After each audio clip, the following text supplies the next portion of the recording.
Good afternoon. Good afternoon, Chief Justice and Justices. May it please the Court, my name is Justin Rundle, and I, along with my co-counsel, represent the Sunshine County School Board as a respondent in this matter. I will speak to the Court today for 15 minutes as to why the school board's decision to prevent its students from wearing Islam is of the devil t-shirt was constitutionally sound. This Court should affirm the lower court for 3 reasons. The message at issue here went against the mission of the school and the purpose of education itself. Second, the language was vulgar, offensive, and therefore subject to regulation for the protection of the student audience. And third, these t-shirts caused a substantial disruption that materially impinged the work of the school and the learning environment. The substantial disruption which occurred in the cafeteria contained students getting up and chanting, "We love Islam, we love Islam," right, on school grounds during school hours. So much so that the principal, Mark Rose, had to pull these students out of class, call their parents and say, "You have to bring new clothes for these kids because they're disrupting our learning environment." Now, 4 of those parents complied, but the 5th, Paul Prince, called the principal and threatened him, said, "If you stifle my son's speech, I'll have your head." That wasn't the only threat that the school administrators received in this case. We received an email at 3:30 p.m. The last day of the school semester from an anonymous source threatening that if the school board supported the standard religions and organized religions, that the students would pay a serious price. But do we impinge on somebody's freedom of speech because somebody gives an anonymous threat? Do we impinge on the population's freedom of speech because of a threat to the school board? No, Your Honor, but under constitutional review, this Court and the Supreme Court must weigh a series of factors. Right. First, it should be noted that the First Amendment itself is not an unlimited right. Indeed, speech is a hazardous freedom because of its ability to incite response and violence. And there are certain types of speech which are unprotected entirely, such as obscenity, sedition, speech that causes panic, fighting words, and speech that incites a crime. Furthermore, in the school context, the Court must look at the fact that children's rights are circumscribed in light of the special characteristics of the learning environment. Go ahead. Let me just ask you a question that dovetails into that. You're a student and you have a Facebook page. Can you post on your Facebook wall or page the phrase that we're talking about here? With certain limitations, Your Honor. It would depend on how far into the school realm that speech occurred. If it was on maybe a school-sponsored web page. If it's on your own private web page, but you have other friends who you friend and are able to access it who also go to the same school. There have been cases in Florida where teachers and students that have spoken on Facebook have been censored for that speech. Recently, a teacher was fired for calling students germ bags. Speech that is surrounding the school and that affects the school is indeed subject to regulation to protect that school environment. We have to look at the time, place, and manner of speech.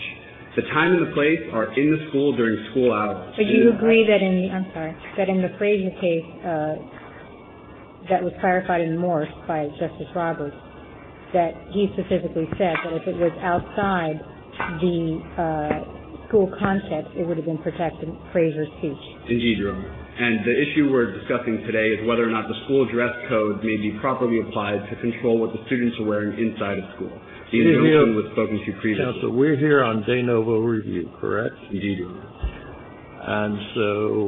And the case has been passed through from the trial court to us. What level of scrutiny do we apply in reaching our decision?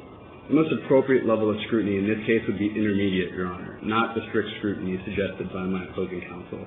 Here we have a serious government need. How do you differentiate, or how do we determine whether to apply the First Amendment strict scrutiny standard here, because we are dealing with speech on somebody's shirt, versus heightened scrutiny? It seems to me that there's a unresolvable conflict between the two. The most important consideration today before the court is where the speech is occurring. It's occurring inside of the school. And as Your Honors pointed out earlier, the school itself has its own set of constitutional protections in place. And the ability to protect the school outranks, if you will, the First Amendment to the United States Constitution, despite the fact there's nothing in the United States Constitution that I know of that says you protect schools. No, Your Honor, it does not outweigh the First Amendment, but they are taken together in a balance that has long been considered by the Supreme Court since 1969 in the case of Tinker, as you pointed out, and its progeny since. Again, we have to remember why these kids are in school in the first place. They need to learn the habits necessary to sustain a democratic political society. They need to learn how to speak not only in schools, but outside of school, as adults, in professional places. Indeed, in this case, the school board took this language from federal regulations across the country, from anti-harassment law. We're preparing these students to speak in the real world. Long since 1988 in Hazelwood County versus Kohlmeyer, the court has held that along with speech that interferes with the work of the school may regulate speech that's ungrammatical, poorly written, biased or prejudiced, vulgar or profane, or unsuitable for immature audiences. Isn't one of the objects of schools to teach students to interact and discuss and to think? Indeed it is, Your Honor. Well then why, just thinking off the top of my head, why couldn't this be a good teaching tool for the students rather than regulating their speech? Why not allow it and use it as a teaching device in the schools? I mean, wouldn't that accomplish the purpose that, it seems to me we're stopping that purpose. We're stopping the students from being able to discuss different viewpoints and to be able to sit down and rationally discuss rather than scream and yell at each other. No, Your Honor, we are not preventing that. In fact, in this case, the school board didn't act immediately. At first, these shirts seemed peaceful and didn't cause a disruption. They said things like, God loves Jews, and Islam is a beautiful religion. But the way that these shirts escalated illustrates the exact reason why the school board is properly beset with the judgment under the doctrine of in loco parentis. Under this doctrine, the school board is in the position of the parents, and it needs to step in and protect the child audience. Furthermore, we have something here called a collision of rights, and that's what the Supreme Court has constantly referred to it as. You've got the right of speech of students on the one hand, and the right to be free from harassment and discrimination on the other. When those rights collide in the school setting, the school board not only has the right, but it has the duty to step in and separate those rights. But at the end of the day, your analysis really falls on the fact that we're dealing with a school and school premises, because you're not suggesting that the owner of a mall could have a policy that would prohibit someone from wearing that T-shirt, correct? Correct, Your Honor. The case sub-justice strictly involves the school board and the school board policy with children in school. However, there are some cases that address the issue of panhandling religious pamphlets inside of malls. And if you're just walking into the mall to go buy something and you're wearing the T-shirt that is the T-shirt at issue here, there would be it would be a violation of your First Amendment rights to be told you have to leave if you're wearing that shirt. Possibly, Your Honor. Fortunately, the school board would not seek to address somebody walking into a mall outside of school property.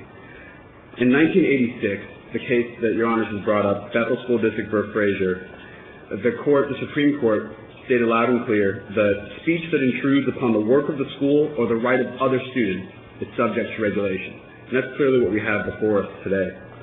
And to illustrate the backdrop of the judgment used by the school board, I'd like to point out in 1978, Justice Stevens, writing in FCC v. Pacifica Foundation, said, there's a difference between governmental authority to regulate a point of view and the way in which that point of view is expressed.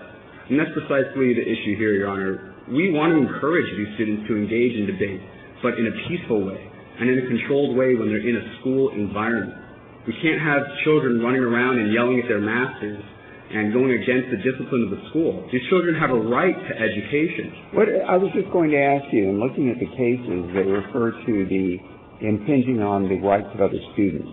Yes, Your Honor. Are we referring to the rights of other students to get a good education and not be disrupted, or are we referring to, in this case, my religious beliefs as another student? Both of those, Your Honor. In fact, the school board can act under 4 different areas.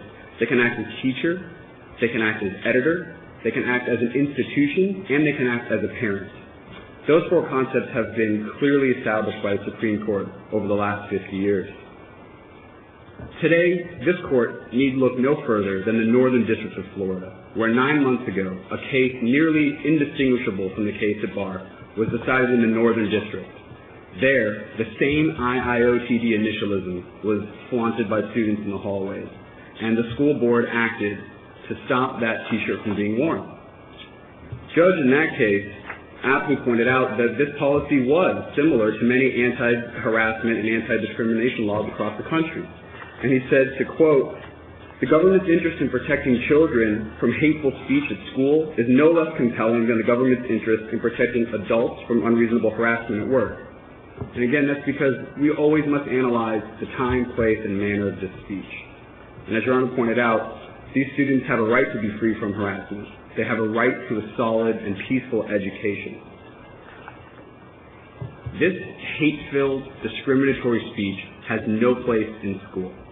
The school board in this case had a duty to step in and protect not only the rights of the Muslim students, but the rights of all students to receive a fair education and to participate meaningfully in a democratic debate. Public policy and clearly established Supreme Court precedent urges that this court support the school board's decision and affirm the judgment of Chief Judge Aberforth of the lower court. Thank you, Thank you. counsel. Thank you, Mr. Rundle.